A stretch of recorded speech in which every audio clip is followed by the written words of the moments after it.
오늘 디프런트에서 이곳 선릉역에 나와 있는데, 오늘은 저희가 여기 면적이 10평이 조금 안 되는 음식점이거든요. 그래서 음식점 인테리어를 하실 때 어떻게 하면 금액을 좀 세이브할 수 있는지, 그리고 과연 이 공간이 10평이 되지 않는데 예산이 얼마인지 많이 궁금하시잖아요. 그 예시로 이 공간이 어떻게 꾸며지는지를 보시면 이 정도 예산으로 이렇게 할 수 있겠구나, 그리고 이런 것들을 알면 사전에 금액을 조금 더 줄일 수 있겠구나, 이러한 팁들을 현장을 보면서 한번 알려드리려고 합니다. 이 공간은 사실 실면적으로 보면은 7평과 6평, 크지는 않죠. 이렇게 많이 큰 면적은 아닌데 대략 7평으로 보시면 좋을 것 같고, 사실 여기가 그 전에 국수나 기타 다른 메뉴들을 파는 음식점이었는데, 이 옆에 보시면 기존에 사용하던 주방이 그대로 있습니다. 주방은 비용을 절감하기 위해서 기존에 시설되어 있던 걸 그대로 쓰기로 했어요. 그래서 실질적으로 인테리어 하는 공간은 여기 지금 눈에 보이는 이 공간인데, 여기가 원래 약간 옛날에 우드와 또 기본적인 화이트 톤이 섞여 있어서 좀 깔끔하지 않았어요. 배달을 조금 더 전문으로 하는 국수집이었는데 저희가 좀 깔끔하게 만들어내고자 전체 철거를 했거든요. 철거를 할 때도 여러분들이 돈을 세이브할 수 있어요. 어떻게 하냐, 철거를 하실 때 사전에 어디서부터 어디까지 철거를 해야 되는지 명확한 내용을 가지고 한 번에 철거하는 게 가장 좋습니다. 보통은 돈을 아끼려다 보면 여기 조금 철거하고 저기 조금 철거하고 이렇게 되거든요. 근데 인테리어를 하다 보면 조금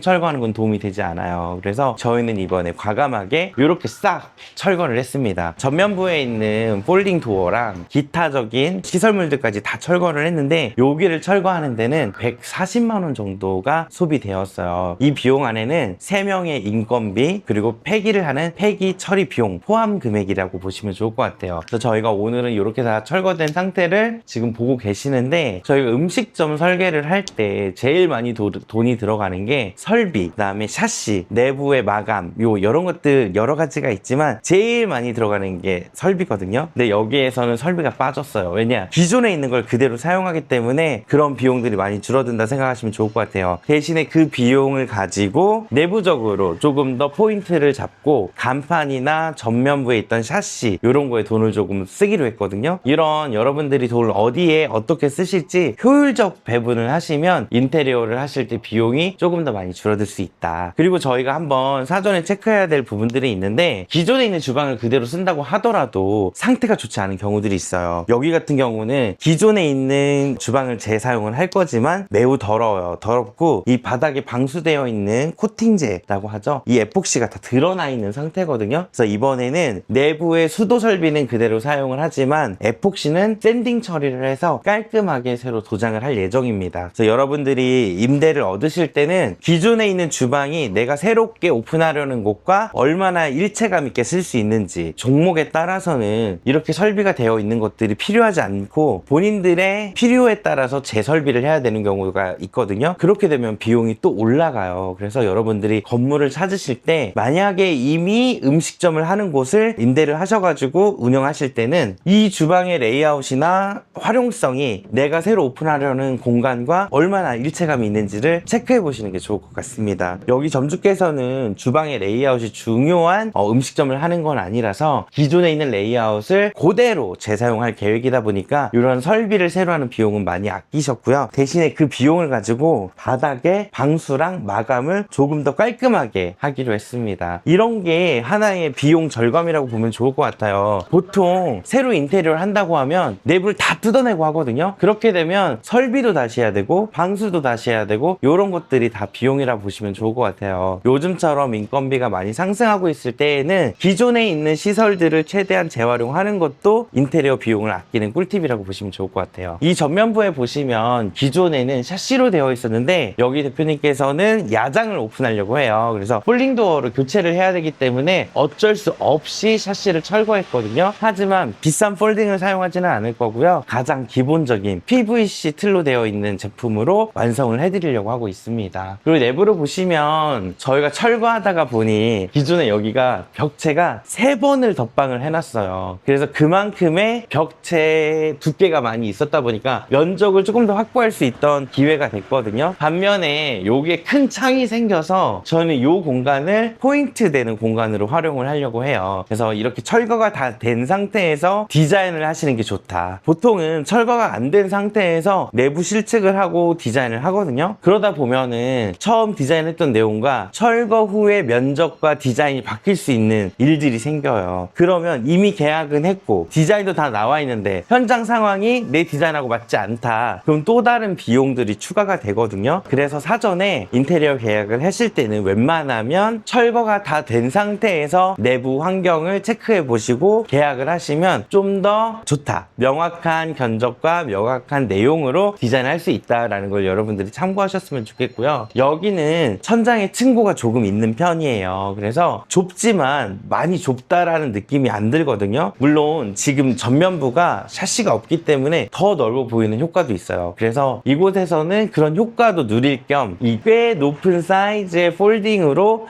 한여름에는 이렇게 활짝 열어놓고 장사를 하시려고 하세요. 그래서 여러분들 공간을 임대하실 때 높은 층고가 생각보다 많이 도움이 된다. 그리고 여기 보시면 기존의 전기 배선이나 라인 작업들이 다 되어 있거든요. 저희는 전기 비용을 줄이기 위해서 기존에 있던 라인들을 최대한 재사용을 할 예정이에요. 단 여기 이미 설치되어 있던 제품들은 새 제품으로 변경을 하려고 합니다. 그 이유는 보기에는 멀쩡하지만 사용 연도를 알 수 없거든요. 그렇기 때문에 오픈해서 사용을 하다 문제될 수 있는 소지가 있는 부분들은 저희는 철거를 하고 새로운 제품으로 교체한다라고 보시면 좋을 것 같아요. 여기가 앞으로 이 내용을 가지고 변경을 할 예정인데 저희가 이 공간을 어떻게 디자인했는지 소개를 해드리도록 하겠습니다.